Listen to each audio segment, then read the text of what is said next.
பிரதோஷ நாள் நந்தி தேவிக்கு பால் அபிஷேகம் செய்தால் என்ன நடக்கும்? திருவண்ணாமலையில் அருள். 2025 மே மாத பிரதோஷம். திருவண்ணாமலை நந்தி தேவிக்கு அபிஷேகம் செய்வதன் அதீத ஆன்மீக நன்மைகள். ஆனால் அதைவிட பெரிய ரகசியம் ஒன்று உண்டு. சிவபெருமானின் வாகனமான நந்தி தேவிக்கு அந்த நாளில் செய்யப்படும் அபிஷேகம். நந்தி என்பது வெறும் வாகனம் அல்ல, அது அஞ்ஞானத்தின் உருவகமாக, சிவபக்தியின் உச்ச வடிவமாக, பாதை காட்டும் மௌன குருவாக அமைந்துள்ளது. மிக முக்கியமான நாட்கள் மே 24, 2025 சனி பிரதோஷம். இந்த நாட்களும் திருவண்ணாமலை அண்ணாமலையார் கோவிலில் மிகுந்த முக்கியத்துவம் வாய்ந்தவை.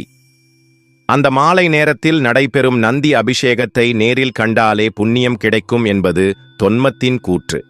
நந்தி தேவிக்கு பால், தேன், சந்தனம், இளநீர் அபிஷேகம். இதன் ஆன்மீக அர்த்தங்கள்.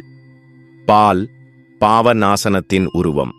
நம்மிலுள்ள மலம், ஆசை, துயரம் அனைத்தையும் கரைத்து மனத்தை சுத்தமாக்கும். தேண்ட வாழ்க்கையில் இனிமை, மொழியில் மென்மை, உறவுகளில் பாசம் ஏற்படுகிறது. சந்தனம் உடல் சூடினை ஆற்றும் சாந்தியின் சின்னம், மனதை அமைதியாக்கும்.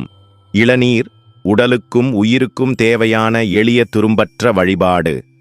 பஞ்சாமிர்தம் ஐம்பொறி இன்பங்களை கடந்து ஐம்பெரும் அருள்களை பெறும் வழி.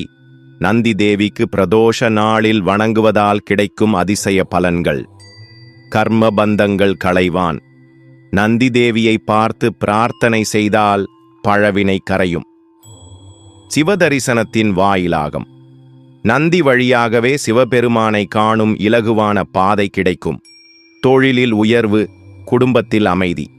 நந்திக்கு சந்தனம் அபிஷேகம் செய்து மனத்தில் தவம் செய்தால் தடைப்பட்ட காரியங்கள் நடைபெறும். மௌனத்தால் பிரபஞ்ச ஒலி. நந்தி பேசுவதில்லை, ஆனால் அந்த மௌனம் உலகத்தை உணர வைக்கும். நம்மையும் அதேபோல் ஆழ்ந்து பார்க்க தூண்டும். சந்திரனால் சூழ்ந்த பிரதோஷ நேரத்தில் நந்திக்கு செய்யும் அபிஷேகம்.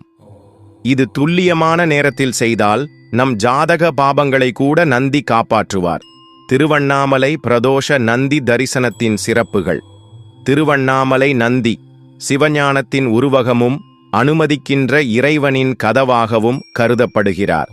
பிரதோஷ நாள் மாலை 4:30 முதல் 6:30 வரை அபிஷேகம் நடைபெறும். பக்தர்கள் நந்தியின் பின்புறம் நின்று சிவபெருமானை தரிசிப்பது மிகுந்த புண்ணியமாக கருதப்படுகிறது. இது உங்கள் ஆன்மீக வாழ்க்கைக்கு ஏன் முக்கியம்?